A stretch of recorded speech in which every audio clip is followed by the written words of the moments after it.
Bienvenue à toutes et à tous ce matin dans la maison du Seigneur ce dimanche 10 juin. Nous donnons la bienvenue également à celles qui nous rejoignent sur Génération TV, sur le site www.génération.be. Vous êtes tous les bienvenus ce matin à l'écoute de la parole de Dieu. Il a été chanté tout à l'heure, plusieurs cantiques ont évoqué la figure du Père, du tendre Père. Et Dieu sait aujourd'hui si la figure paternelle peut soulever autant de joie qu'elle ne soulève de tristesse. Et je sais que c'est le deuxième dimanche de juin. Notre société, qui est pourtant à la dérive et qui connaît énormément de problèmes, met à l'honneur ce matin les pères, la fête, que l'on appelle la fête des pères. Et je voulais sauter sur cette occasion, à vous qui êtes ici présents ce matin, mais vous aussi qui nous rejoignez, peut-être êtes-vous sensibles, peut-être touchons-nous une corde sensible par rapport à la figure des papas. Beaucoup se réjouissent ce matin à l'idée de voir peut-être retrouver leur famille et de passer un moment ensemble avec leur papa. Et ce sont des bons moments de qualité. Mais il faut aussi penser à celles et ceux qui peut-être n'ont plus leur père ou qui ont un père complètement absent, un père qui a provoqué de profondes carences dans leur existence. Et ce matin, vous êtes au bon endroit, au bon moment, pour vous entendre dire que le Père éternel prend soin de vous. Amen. Quel que soit votre vécu, quelle que soit notre situation, Dieu prend soin de nous. Et nous allons ce matin, à la lumière de la parole de Dieu, mettre les pères à l'honneur. Et j'ai voulu intituler ce matin la prédication, j'ai voulu l'intituler par un titre qui est assez provocateur, surtout dans la société actuelle. J'ai voulu l'intituler « Le retour des patriarches ». J'ai utilisé le mot « patriarche » dans ce qu'il a de plus fort comme signification. C'est un terme qui suscite beaucoup de réticence aujourd'hui dans notre société. Le mot « patriarcal » a pris avec les décennies, dans les dernières centaines d'années, il a pris une tournure un peu négative, un sens que l'on rejette de plus en plus. Mais nous voulons ce matin, encore une fois, nous tourner vers le conseil de la parole de Dieu pour savoir exactement qu'est-ce qu'un patriarche. Quelle était la volonté de Dieu par rapport au Père, à la figure de l'homme, dans sa paternité. Nous allons lire ce matin dans le livre du prophète Ésaïe, au chapitre 63, verset 16, vous qui nous rejoignez sur Génération, vous aurez la possibilité de lire directement les passages. Nous lirons donc le chapitre 63, verset 16 du livre d'Ésaïe. Nous suivrons également ensuite l'apôtre Paul, quelques centaines d'années après, dans l'épître aux Romains, au chapitre 4, la dernière partie du verset 16, ainsi que le verset 17. Et nous terminerons avec, évidemment, les citations magistrales et le point central de ce que le Seigneur Jésus veut nous dire à travers la bouche de Jean, au chapitre 8, verset 58.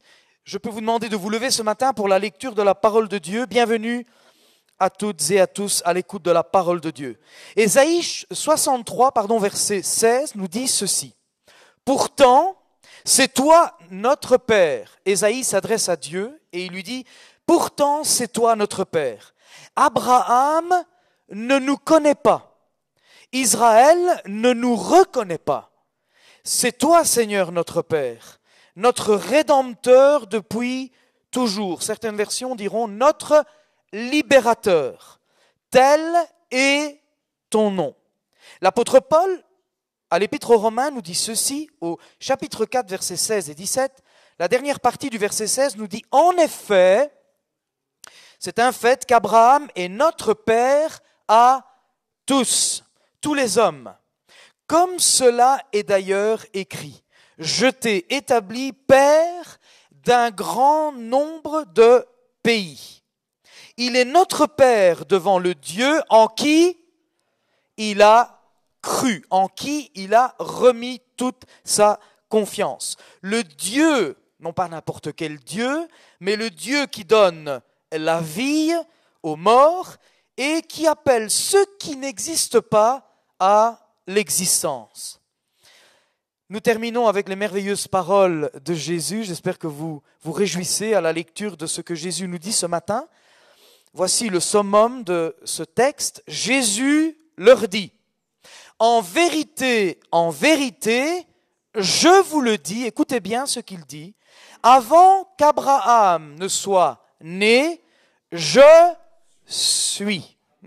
Il ne dit pas j'étais, mais je suis. Vous pouvez vous asseoir, bien-aimés. Nous avons besoin, d'après ce qui est écrit dans ces textes, il émane fortement le besoin d'un père. Abraham ne nous connaît pas. Israël ne nous reconnaît pas. Voilà l'exclamation d'Ésaïe qui reprend un peu ce que beaucoup de nos contemporains pourraient dire ce matin. Beaucoup de jeunes hommes, beaucoup d'adolescents, beaucoup de personnes adultes d'un certain âge pourraient vous redire cette même exclamation. Mon père ne me connaît pas. Celui qui m'a mis au monde, mon père biologique, ne me reconnaît pas. Et jamais comme aujourd'hui, cette exclamation n'est actuelle. Alors si nous reprenons le contexte de ce texte dans le livre d'Ésaïe, le peuple d'Israël a vécu toute son histoire sous cette image, sous ce sens profond du Père avec une relation avec un fils. Toute l'histoire d'Israël évoque cette relation paternelle entre un père, Dieu en l'occurrence, et son peuple qui est considéré dans la parole de Dieu comme son fils, le peuple bien-aimé, un peuple élu. Il y a une filiation très profonde, très marquée dans toute l'histoire de l'Ancien Testament. Voilà pourquoi notre société connaît l'histoire judéo-chrétienne, l'histoire de la Bible, comme étant une histoire profondément marquée par le patriarcat, l'image d'un patriarche qui a une autorité sur tout son clan, toute sa famille, tous ses proches, tous celles et ceux qui vivent sous son égide, sous sa protection. Alors ce texte du prophète Ésaïe est un rappel à Dieu dans des temps de profonde détresse. Quand Ésaïe écrit ces paroles, il parle d'une période où le peuple d'Israël vit un profond moment de détresse. Nous savons que le peuple israélite est le peuple par excellence qui, durant toute son histoire, a vécu très souvent des moments d'exil, des moments de persécution, des moments de rejet, rejetés de leur terre, éparpillés sur la surface de la terre. Autant vous dire que personne mieux que ce peuple ne ressent le besoin de la protection paternelle, la protection d'un père. Et les Israélites étaient à ce moment-là en exil, en tout cas une partie, était en exil à Babylone. Et ils visent à rappeler à Dieu que c'est lui, et uniquement lui, le véritable père du peuple. Évidemment, tout le peuple israélite a un profond respect pour la figure d'Abraham. Et nous aussi, aujourd'hui, en tant que chrétiens, en tant que protestants, nous rappelons souvent la figure d'Abraham comme étant le père de la foi. Celui qui est le précurseur, qui a ouvert le chemin, qui nous a montré qu'il était possible de sortir de la religiosité et de préférer à la religiosité un rapport intime entre un père et son fils. Le contact direct entre un Dieu qui parle et qui se révèle à un homme. Et la Bible nous dit d'Abraham que Dieu le considérait comme son ami. Dieu parlait à Abraham comme un homme parle à son ami. Et c'est très important cette particularité. Alors, même si les descendants d'Abraham et tout Israël ne devaient plus être en mesure, un jour, de reconnaître ou d'accueillir avec affection tous les exilés de Babylone, et c'est ce qui se passait, puisque pendant de nombreuses années, une partie du peuple d'Israël avait été déportée à Babylone. Et Ésaïe se fait la voix, se fait le porteur de ce sentiment de ceux qui sont restés encore et il pense à tous ces exilés d'Israël. Et il dit, quand bien même Abraham ne nous reconnaissait pas, c'est-à-dire si les descendants d'Abraham, la lignée de descendance d'Abraham et tout Israël ne reconnaissaient pas tous ces gens qui ont été oubliés, qui ont été persécutés, toi, Éternel, tu es notre Dieu. Est-ce que je peux avoir un amen ce matin? Et c'est exactement ce que beaucoup de personnes aujourd'hui peuvent dire. Depuis que le monde est monde, rien n'a changé. Rien de neuf sous le soleil. Ce cri de désespoir, ce besoin de reconnaissance paternelle qui est représenté par la maison d'Israël, c'est un cri que l'on peut entendre aujourd'hui au milieu de tous nos contemporains. Peut-être vous qui nous rejoignez sur Internet ce matin, vous sentez résonner dans votre cœur ce besoin de reconnaissance paternelle. Vous avez été exilés, vous avez été rejetés, on vous a abusé, on vous a enlevé de votre noyau familial. Peut-être même est-ce votre père qui vous a rejeté, qui ne vous reconnaît plus. Ce matin, le Seigneur vous dit, mon enfant, je t'accueille, je te reconnais comme mon fils. Alors nous allons passer en revue quelques statistiques qui sont assez désastreuses. Ce sont des statistiques qui datent de 2015 et que j'ai repris dans une illustration de Philippe Defay en mars 2015 à la page 1 et 3 sur le point sur les familles monoparentales. Eh bien, voilà les statistiques. Nous avons 725 000 enfants environ aujourd'hui qui vivent au sein d'une famille monoparentale. Et pourtant, notre société fête les papas ce matin, n'est-ce pas? Après cela, dans 83% des cas, évidemment, ce sont toujours des statistiques qu'il faut prendre avec des pincettes, mais quand même, elles évoquent quelque chose d'assez étonnant. Le chef de foyer de toutes ces familles monoparentales est une femme. Alors moi, ce matin, j'aurais envie d'applaudir les femmes. Même si nous ne devrions pas les applaudir. Ce n'est pas aux femmes à devoir supporter toute la charge et le poids d'une famille. Ce n'est pas normal. Ce n'est pas ce que le Seigneur avait voulu au départ. C'est quand même affolant. 83% des familles monoparentales se retrouvent avec comme seul chef de famille une femme. Cela devrait faire réfléchir beaucoup les messieurs ce matin. Et je me mets, moi, en premier dans cette réflexion. Je me lance des défis, je me questionne par rapport à cela. Et je me dis, Seigneur, quelle grâce de te connaître. Quelle grâce de t'avoir connu comme mon Père bien-aimé. Quelle grâce d'être né dans une famille où tu as révélé, où tu as inculqué à mon père biologique le sens du devoir, le sens de l'amour, la responsabilité paternelle. Quelle grâce d'avoir vécu dans cette famille avec un frère et une sœur sous la tutelle d'un père qui se soucie de ses enfants. Parce que ce n'est pas le cas de tout le monde, voyez-vous. Je peux me réjouir ce matin, comme beaucoup d'entre vous. Et c'est vrai que dans l'Église, beaucoup, la majorité en tout cas, provenons d'un milieu où les papas ont vraiment inculqué une figure très forte. Certainement une figure autoritaire, certainement une bonne figure de discipline, qui ne plaît pas toujours d'ailleurs, qui ne nous a pas toujours plu. Mais béni soit le nom du Seigneur, car nous ne nous sommes pas retrouvés dans les 725 000 enfants qui sont obligés de n'avoir comme figure paternelle que les soins et les attentions d'une mère qui doit tout gérer au quotidien. Parmi ces 83%, eh bien, c'est la femme qui guide et qui est la chef du foyer. Mais pire encore, parmi ces familles, nous avons 15% d'enfants 15% d'enfants parmi ces 725 000 enfants, faites le compte, qui n'ont jamais été reconnus par leur père. Il y a évidemment des mamans qui, avec le temps, vont devoir rassurer leurs enfants et qui connaissent quand même leur père biologique, qui, en guise de semaine alternée, doivent voir leur père. Et Dieu merci pour ses familles et pour ses enfants.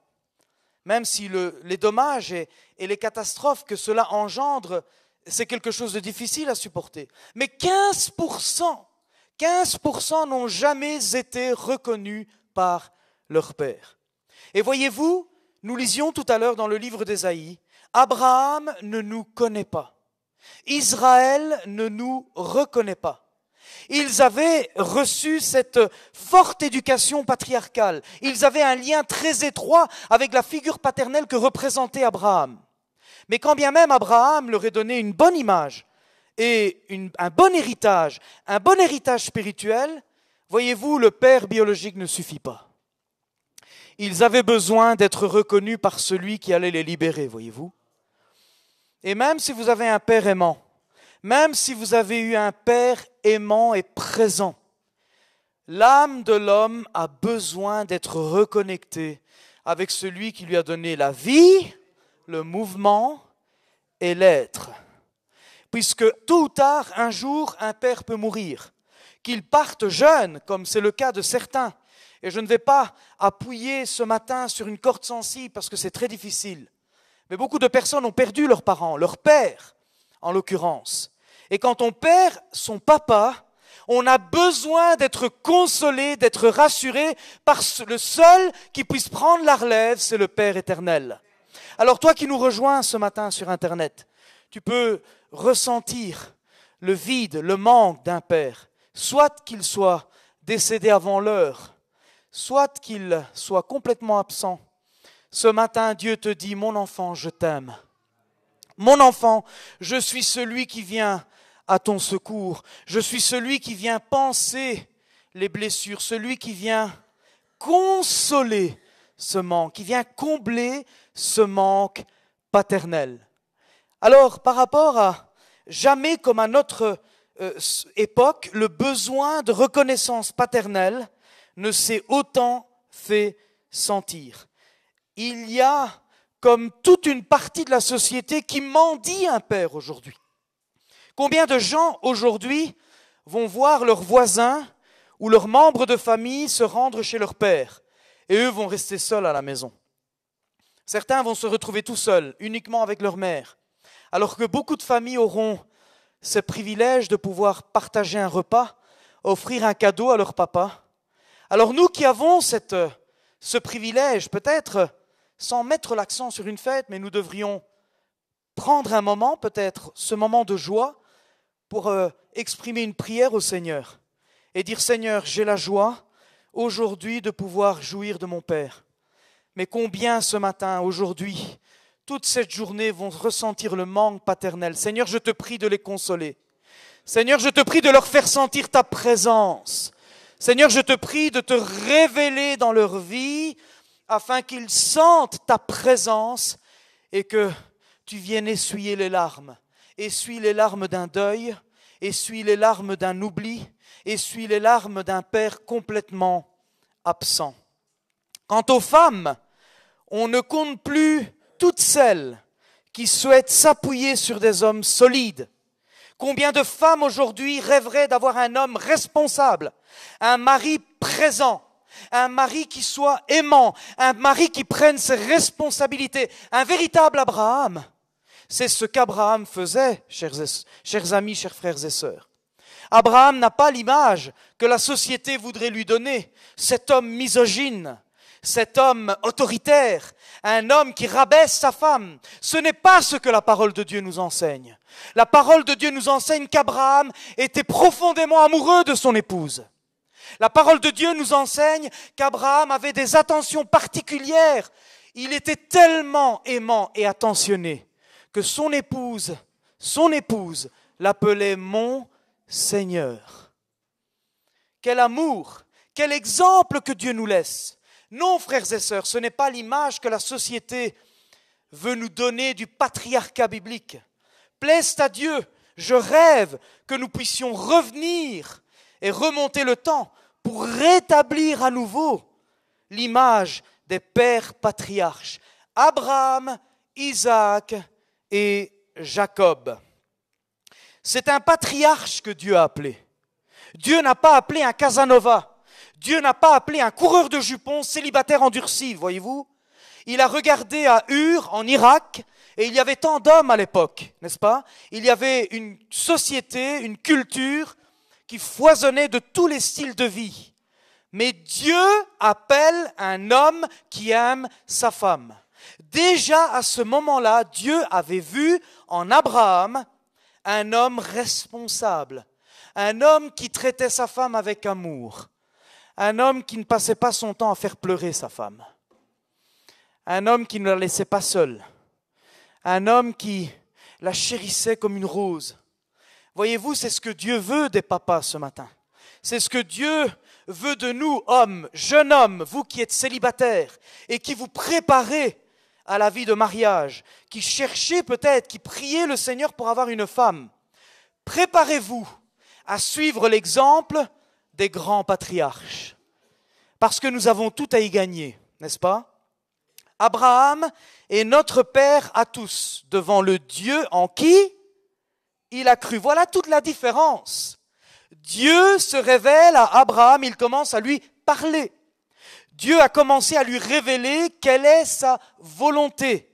Abraham était complètement immergé dans une société, dans une culture mésopotamienne, misogyne, une société où la femme était reléguée au rang d'esclave. La femme n'avait pas le droit à la parole.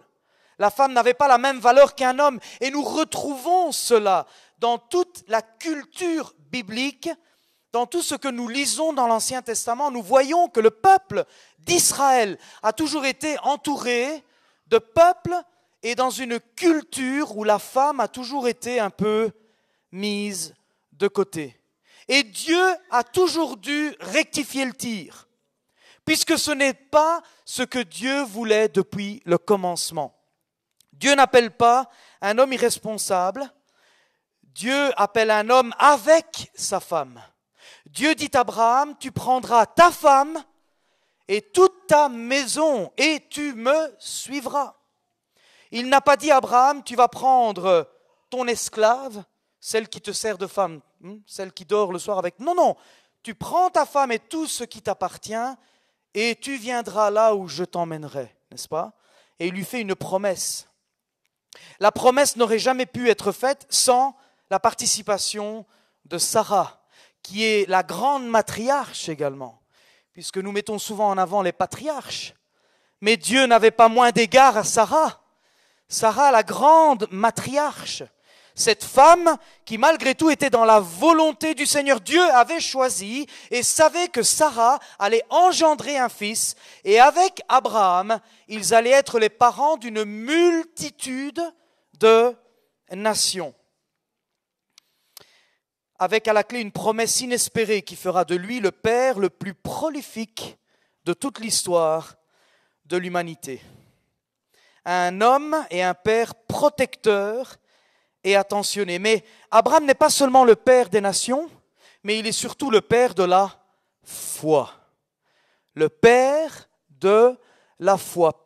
Donc Abraham n'est véritablement devenu qu'un père et un homme, un mari aimant, qu'à partir du moment où il a été mis en contact direct avec le Seigneur. S'il était resté en Chaldée, en Irak, dans cette culture misogyne, dans cette culture avec tout ce qu'il y a de plus invraisemblable, jamais Dieu ne se serait servi de lui. Jamais Dieu n'aurait fait de lui une bénédiction, une postérité qui coule encore aujourd'hui, ce matin, sur l'église de la Louvière. Nous sommes la bénédiction, nous sommes la suite de la postérité d'Abraham. Alors évidemment, depuis le moment où Dieu lui parle, Abraham va tenir le pari de mettre sa foi au Dieu unique, par une relation privilégiée. Je l'ai dit tout à l'heure, comme un homme parle à son ami, qui devient le père de tous les croyants, non plus seulement le peuple juif, mais aussi les non-juifs. Nous ici ce matin, bien que n'étant pas juifs, nous sommes sous les faveurs du Dieu vivant. Amen. Est-ce que nous pouvons louer le Seigneur? Parce que Abraham est notre père, mais il est notre père dans la foi, et à travers cette relation privilégiée, nous avons été introduits dans cette relation entre un père et son fils. Abraham, évidemment, était un homme, un patriarche, mais un homme imparfait. Alors, évidemment, bien qu'ayant les faveurs de Dieu, l'arrière-plan d'Abraham va lui jouer des tours. Nous avons aussi l'impatience de Sarah. Alors Sarah, moi je ne vais pas lui jeter la pierre, puisqu'elle devait suivre comme toutes les autres femmes. Dans quel milieu avait-elle vécu? Sans doute contrainte par la pression des us et des coutumes. Qu'est-ce qu'il devait se passer dans le cœur de Sarah en voyant qu'à 90 ans, elle est toujours stérile, n'est-ce pas? Mais surtout, je pense, c'est le manque de fermeté d'Abraham, peut-être sans doute son incrédulité, puisque Dieu lui avait révélé « Je te ferai le père d'une multitude de nations ». En le faisant sortir d'Irak, il lui fait une promesse. Alors cette incrédulité d'Abraham, sans lui jeter la pierre, cette impatience de Sarah par rapport aux coutumes locales, eh bien, va venir entraver la promesse avec la toute première mère porteuse, qui est Agar. C'est un tableau très connu, hein, ne vous choquez pas, c'est un tableau qui date déjà, mais cela représente un peu ce qui s'est passé à l'époque. Sarah est impatiente et elle dit à Abraham, prends mon esclave. Il y a déjà un problème, c'est pas que c'était une mère porteuse, c'était une esclave. Agar n'a rien demandé à personne. Est-ce qu'on a demandé l'avis d'Agar déjà? Elle était obligée de faire ce que sa maîtresse lui imposait de faire, n'est-ce pas? Et puis, le reste, c'est l'histoire qui nous le dit. Agar doit devenir la première chef de famille monoparentale. Ce n'était pas ce que Dieu avait prévu au départ. Ce n'était pas dans la volonté de Dieu de rejeter Agar avec Ismaël. Dieu n'avait pas cela dans ses plans au départ. Il avait donné sa promesse à Abraham, « Je te donnerai un fils, et ce fils sera le père d'une multitude de nations. » Alors après cette image, vous pouvez évidemment vous imaginer tout ce que l'histoire a donné comme dérèglement. Le dérèglement de cette relation toujours autoritaire des hommes qui rabaissent leurs femmes. Cette société patriarcale qui s'éloigne de ce que Dieu avait établi dans sa parole. Si vous lisez la Genèse et si vous regardez même à travers et vous écartez les coutumes et les us locales, vous allez vous apercevoir de la qualité spirituelle, de la qualité morale que pouvaient avoir les trois patriarches. Ils étaient imparfaits, évidemment, mais tous les trois ont profondément aimé leur femme. Je vous mets au défi de prendre la Bible et de me trouver un seul passage où Abraham, Isaac et Jacob ont humilié leur femme. Ils ont toujours couvert leur femme. Ils ont toujours voulu la protéger. Un d'eux a même attendu 14 ans avant d'avoir Rachel. Combien d'hommes aujourd'hui, combien de jeunes hommes sont-ils prêts à attendre et se tenir dans la pureté pour pouvoir prendre comme épouse leur bien-aimé? Est-ce que nous avons pensé à cet exemple de Jacob? C'était la femme que Dieu avait choisie pour lui, n'est-ce pas? C'était la mère de toutes les tribus d'Israël. Alors, nous pouvons penser à tout ce qui s'est passé par après dans la société. Nous avons avec cela tous les combats de lutte sociale et nous avons évidemment, vous pouvez mettre la prochaine image, nous avons, par rapport à tout ce qui s'est passé, ce dérèglement à travers l'histoire, il a fallu rétablir ce que Dieu avait établi au départ. Pendant des siècles et des siècles, la femme a été rangée à l'état d'esclave. La femme n'avait plus son mot à dire. Et je salue la mémoire je n'en prends que 3, mais l'histoire nous parle de Émilie Mallet, qui était une chrétienne, une évangélique, qui a essayé de remettre la femme dans son rôle spirituel et moral au sein de la famille, mais aussi au sein de l'Église. Elle a été l'une des premières femmes à relancer les groupes de diaconesses dans les églises, redonner à la femme le rôle que Dieu lui avait donné au départ. Utiliser l'intelligence que Dieu lui a donnée pour pouvoir aider. Et elle a rétabli, elle a fait en sorte que ces femmes soient envoyées dans les prisons, qu'elles puissent apporter du réconfort à des femmes seules, à des femmes abusées, à des enfants. Elles ont été, avec Madame Julie Siegfried également, à la tête d'associations féministes, mais dans le bon sens du terme. Une lutte féministe qui remet un peu les pendules à l'heure, qui relève un peu la condition sociale de la femme. Que ce soit Julie Siegfried ou Émilie Mallet ou même Sarah Monod, elles n'ont pas protesté sur base de leur ressenti personnel. Elles connaissaient leur Bible. Elles savaient que Dieu aimait la femme, que Dieu avait créé l'homme et la femme pour être complémentaires. Et elles ont revendiqué cela, n'est-ce pas? La page qui suit nous donne maintenant un autre type de féminisme, le féminisme dans tous ses extrêmes. Je ne citerai qu'un des groupes le plus en vogue en ce moment, le groupe Femen, ces femmes un peu qui protestent. Elles ont peut-être des raisons de protester, évidemment, ça dépend dans quel pays elles se trouvent, il y a de quoi se tirer les cheveux. Mais on va dans l'autre extrême maintenant, de la figure patriarcale qui rabaisse la femme. Nous sommes arrivés aujourd'hui à la figure de la femme qui rabaisse l'homme. Voyez-vous, un extrême emporte un autre. Mais ce n'est pas ce que Dieu voulait au départ. Dieu créa l'homme et la femme et il les créa, hommes et femmes. Voyez-vous?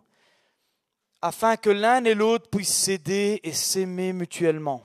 Afin que l'homme puisse trouver dans sa femme un appui. Afin que la femme puisse trouver en son homme une figure qui rassure. La photo suivante, voilà ce que Dieu voulait au départ. Il n'est pas bon que l'homme soit seul. Et la Bible dit, je lui ferai une aide qui soit sa subordonnée. Non, je lui ferai une aide qui soit son vis-à-vis, sa partenaire, sa coéquipière, celle qui va compléter son mari, celle qui va corriger avec douceur et grâce son mari, celle qui va vanter son mari, pas celle qui va le rabaisser. Voyez-vous? Et la même chose, Adam était appelé à porter sa femme avec amour, à respecter son épouse. Qu'il n'y ait personne aujourd'hui qui puisse se permettre de rabaisser sa femme. Il n'y a rien de pire que de parler mal de sa femme. Je ne supporte pas cela. Je ne veux pas, quand bien même mon épouse pouvait faire des erreurs, et moi j'en fais plus qu'elle, si elle devait faire des erreurs à mon égard, c'est quelque chose qui me regarde et qui la regarde elle. Et s'il y a un problème, je dois le présenter aux pieds du Seigneur, n'est-ce pas? La photo qui suit nous parle également d'une femme qui dit « Une femme libre est exactement le contraire d'une femme... » Oui. Et encore, dans les femmes légères, il faudrait savoir pourquoi elles sont devenues légères. Il y a beaucoup d'hommes qui sont coupables de la légèreté de certaines femmes. Je ne mets pas tout le monde dans le même sac. Il y en a de celles qui le font d'elles-mêmes, mais ce n'est pas ce que Dieu voulait au départ. Dieu voulait que l'homme et la femme s'aiment et soient complémentaires. Jésus, fils de l'homme et fils de Dieu. Voilà ce que Dieu répond à travers la bouche de Jésus. Jésus répond aux misogynes de son époque. Il leur dit ceci, c'est à cause de la dureté de votre cœur que Moïse vous a permis de répudier vos femmes. Et il continue et il dit, au commencement, il n'en était pas ainsi. Voyez-vous, des hommes qui venaient le trouver pour essayer de le piéger. Oui, mais tu sais, nous avons quand même un alibi. Moïse nous a permis, à travers une lettre, de donner un coup de pied à notre femme si elle ne nous plaît plus, puisque c'était exactement cela, il n'y avait aucune raison. Beaucoup d'hommes à l'époque répudiaient leur femme parce qu'ils en avaient vu une plus jeune ou une plus jolie, tout simplement. Jésus vient rétablir l'ordre de départ. Au début, au commencement, ce n'était pas ainsi. Et que dit-il? il dit, l'Éternel Dieu dit, il n'est pas bon que l'homme soit seul, je lui ferai, il rappelle à ses religieux, je lui ferai une aide qui soit son égale. La dignité entre un homme et une femme est tout à fait la même aux yeux du Seigneur. Voyez-vous, il n'y a plus juif, ni grec, ni romain, ni esclave, ni maître, ni homme, ni femme. En envoyant Jésus, Dieu vient rétablir l'ordre qu'il avait donné au départ en démontant les excès misogynes des descendants d'Abraham qui étaient censés aimer et protéger leur moitié. Et Jésus ne se gêne pas pour leur rappeler tous ces livres du Pentateuque que les religieux avaient étouffés. Voyez-vous, il suffisait qu'ils lisent, qu'ils relisent les textes de la Genèse. Et Dieu fit tomber un profond sommeil sur l'homme, et il forma l'homme de la côte, il forma la femme, de la côte de l'homme. Il n'a pas formé du pied, ni de la tête, mais de sa côte, pour qu'elle soit son vis-à-vis. Et c'est difficile de prêcher cela aujourd'hui, parce que je sais qu'il y a également des hommes qui sont victimes de femmes autoritaires, des femmes qui ne comprennent pas le rôle qu'elles devraient avoir, des femmes qui sont médisantes, des femmes qui oppriment leur mari. Ça existe également. Des femmes qui trompent leur mari pour des raisons qui n'ont rien à voir avec leur mari. Mais nous voulons quand même continuer à croire que Dieu peut rétablir ce que l'homme et la femme ont détruit. Est-ce que je peux avoir un amen? Dieu est capable de restaurer notre vie, frères et sœurs. Nous ne sommes pas censés vivre dans l'échec. Nous ne sommes pas censés vivre dans la résignation, dans la fatalité, et de dire, voilà, maintenant j'ai été frappé, je n'ai pas été béni comme les autres, et je vais me contenter de la médiocrité. Dieu n'a pas d'enfants médiocres. Dieu nous aime à tous de la même manière, n'est-ce pas? Mais nous devons nous approcher du Seigneur. Dieu veut que tu prennes sa main. Si tu as été victime d'un mariage brisé, si tu n'as pas été respecté dans les vœux que tu as faits, eh bien continue à t'appuyer sur le Seigneur. Parce que le Seigneur peut restaurer ce que l'homme a détruit. Jésus rétablit le retour des patriarches. En vérité, je vous le dis, avant qu'Abraham ne soit né, je suis. C'est le « je suis » qui fait toute la différence. Cher jeune homme, chère Marie, cher papa, avant qu'Abraham, avant que votre papa, avant que votre grand-père ne soit né, Jésus est. Alors c'est bien beau, c'est magnifique. Et moi de mon côté, j'ai toujours eu, en tout cas, il m'a toujours été transmis une belle image de ma filiation paternelle. J'ai eu la grâce d'avoir un grand-père aimant, sage, respectueux, qui a inculqué cet amour à leurs enfants, qui a fait en sorte que ces 7 enfants s'aiment intensément. Et c'est une grâce de Dieu. J'ai eu la grâce d'avoir eu cet amour paternel transmis de mon grand-père à mon père. Mon père me transmet cet amour paternel que je remercie en public et devant tout le monde ce matin, puisqu'il a répondu à son devoir. Et Dieu sait combien je t'aime, papa.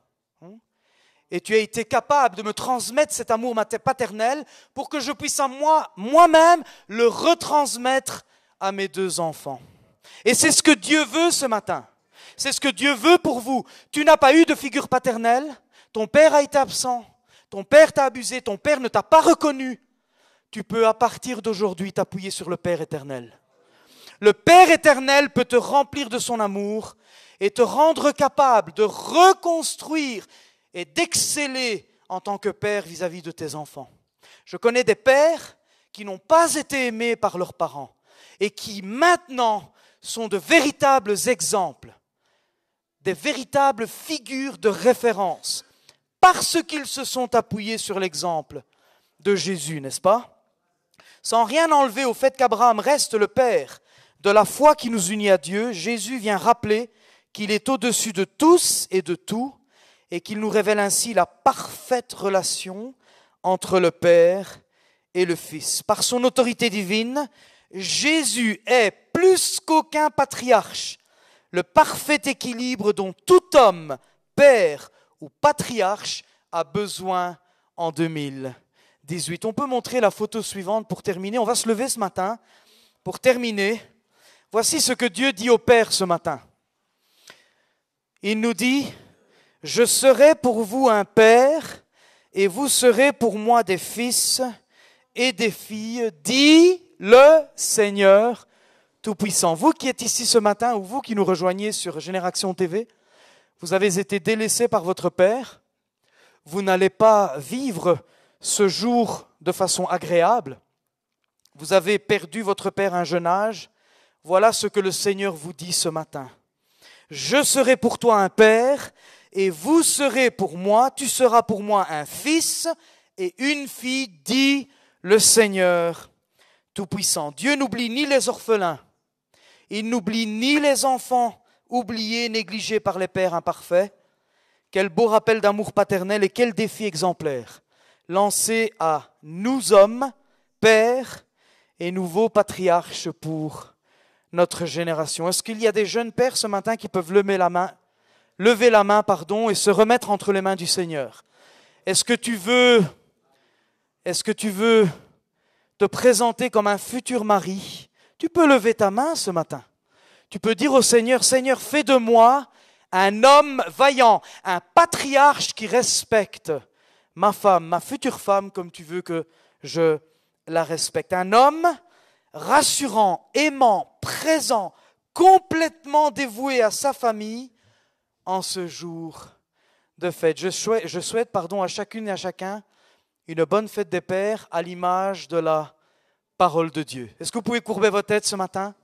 Je termine par une prière. Seigneur Dieu, je te loue ce matin parce qu'encore une fois, tu nous as apporté au cœur de ta parole, bien qu'imparfait, bien que notre humanité se soit éloignée de tes principes, bien que nous ayons fait peu cas de tes conseils, bien que nous n'ayons plus suivi le modèle aimant, protecteur d'Abraham, Isaac et Jacob, toi qui étais leur père, toi qui étais leur modèle suprême.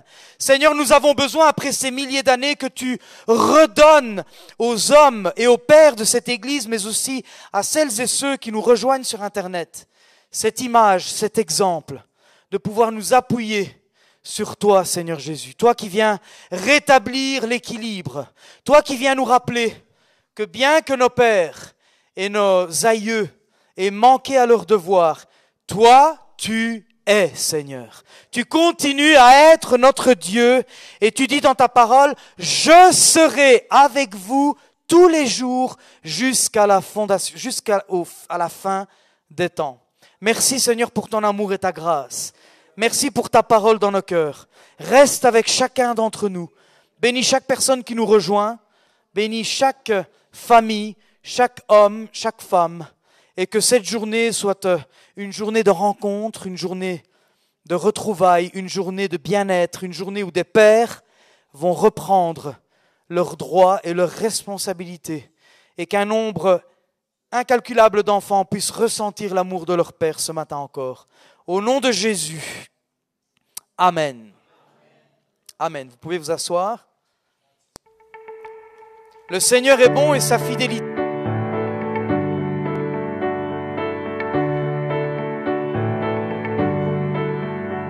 You got all that emotion that's heaving like an ocean, and you're drowning in a deep, dark well. I can hear it in your voice that if you only had a choice, you would rather be anyone else. I love you just the way that you are. I love the way you made your precious heart. Be kind to yourself. Be kind to yourself. I know it's hard to hear it when that anger in your spirit is pointed like an arrow at your chest. When the voices in your mind are anything but kind, and you can't believe your Father knows best. I love you just the way that you are. I love the way He's shaping your heart. Be kind to yourself. Be kind to yourself. Well, how does it end when the war that you're in is just you against you against you? Gotta learn to love, learn to love, learn to love your enemies too.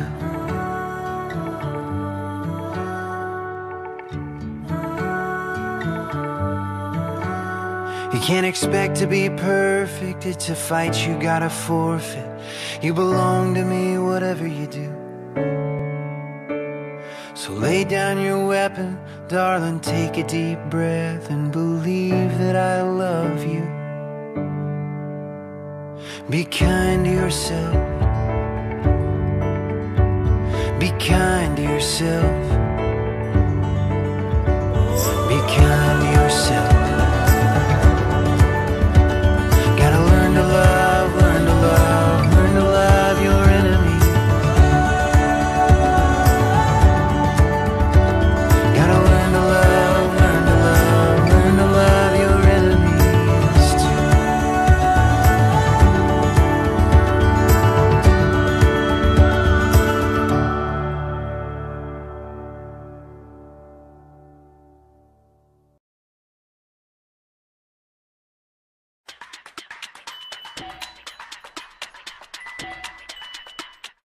Alors, j'ai aucun souvenir de vous avoir déjà parlé de ce petit bouquin, 10 histoires de la Bible, qui est un super chouette petit bouquin. 10 histoires de la Bible encore. Oui mais non, il faut jamais se dire je connais toutes les histoires. C'est en effet un autre bouquin pour raconter les 10 premières histoires de la Bible. On retrouve les histoires qu'on connaît bien, qu'on croit qu'on connaît bien.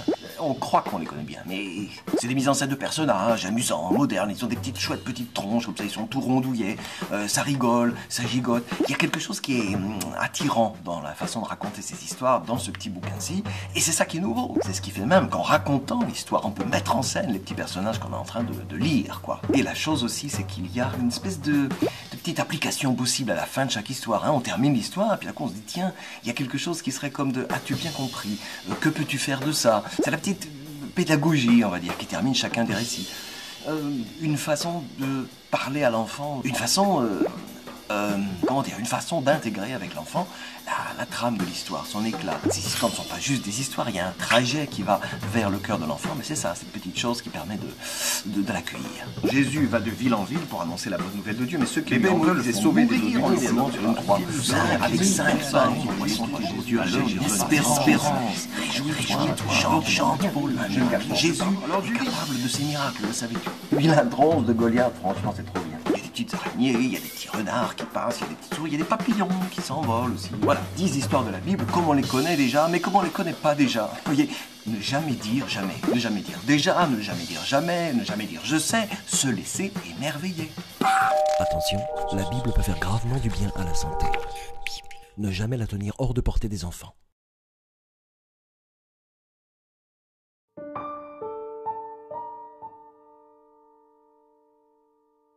La chose belle de sortir chaque jour au dehors, observer la brève partition de l'intime, juste la vie alentour, comme elle bouge, les perles minuscules et passagères, les émotions tracées sur un ciel éphémère. Ces images sont des images simples qui esquissent les cours envolés de ces mouvements vivants que l'on voit sans vraiment voir, et que nos yeux ne relient plus au cœur parce qu'on en connaît déjà la forme et l'odeur. Or, le geste nu de la foi est de nourrir le trésor de ce qui reste à patiemment redéfinir, en s'émerveillant de ce qui va apparaître, lorsqu'on laisse renaître cette si belle et si vitale simplicité de qui nous sommes en vrai, pour inventer un lieu au-dedans où notre cœur voyageur pourra à nouveau apprivoiser ces mots singuliers, humble merveille amoureusement glissée de la bouche à l'oreille.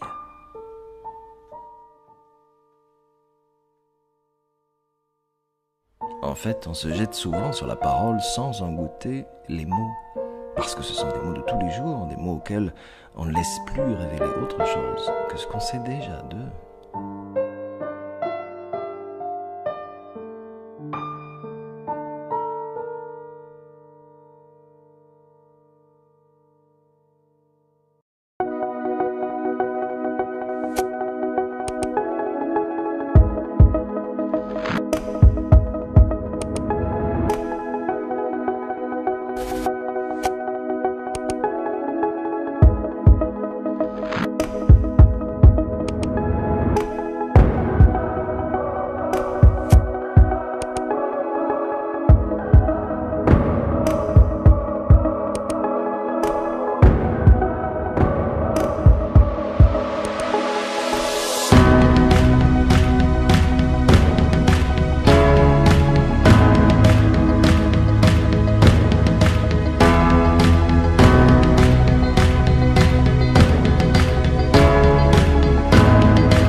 Je reviens vers vous pour notre appel de ce mois-ci qui vise à offrir des Bibles et des fascicules de parcours biblique aux migrants, aux gens qui migrent, aux gens qui sont en migration. C'est un appel qu'on a défini parce qu'on se dit que plus que jamais, la parole est un vrai fondement pour qui entre sur un territoire qui est inconnu. Sans cesse, dans la Bible, il est question de gens qui migrent, de gens qui sont en mouvement. Pourquoi la Bible nous parle tant de migration? Parce que la Bible elle-même induit le mouvement, parce que la parole induit le mouvement de ce qui est vivant, le mouvement d'aller d'un endroit vers un autre. Alors qu'on soit contraint, qu'on soit forcé, qu'on le fasse parce qu'on y est appelé ou qu'on le fasse parce qu'il y a péril sur sa vie, c'est de ça dont il peut s'agir en se disant on accueille des gens qui migrent vers notre territoire et sur ce territoire on veut être généreux de ce en quoi on croit. On croit en cette parole, on veut la poser comme un vrai fondement, on veut pouvoir la donner, la semer, la disperser de manière plus belle. Ce mois-ci, vous avez déjà commencé à nous donner des dons qui nous permettent d'envoyer déjà des Bibles, d'envoyer des fascicules, d'envoyer des Bibles en arabe, en farsi, des Bibles bilingues, des parcours bibliques et des petits fascicules de parcours bibliques dans plusieurs langues. Et on peut faire mieux que ça. On croit qu'on peut faire mieux encore. Il y a encore de nombreuses caisses vides qui attendent d'être remplies de toutes ces Bibles. Et peut-être plus que jamais maintenant, parce que le monde dans lequel on vit nous plonge dans des doutes, dans des questionnements, dans des interrogations, dans des inquiétudes aussi. Et justement, donner une Bible, permettre que cette Bible soit lue, qu'elle soit rencontrée, c'est permettre aussi que cette parole continue à être un vrai fondement. On a besoin de vous pour faire ça. On a besoin de faire ça ensemble. On veut croire en ça. Et on veut croire, nous, que vous êtes prêts à nous aider à faire ça, à envoyer des Bibles.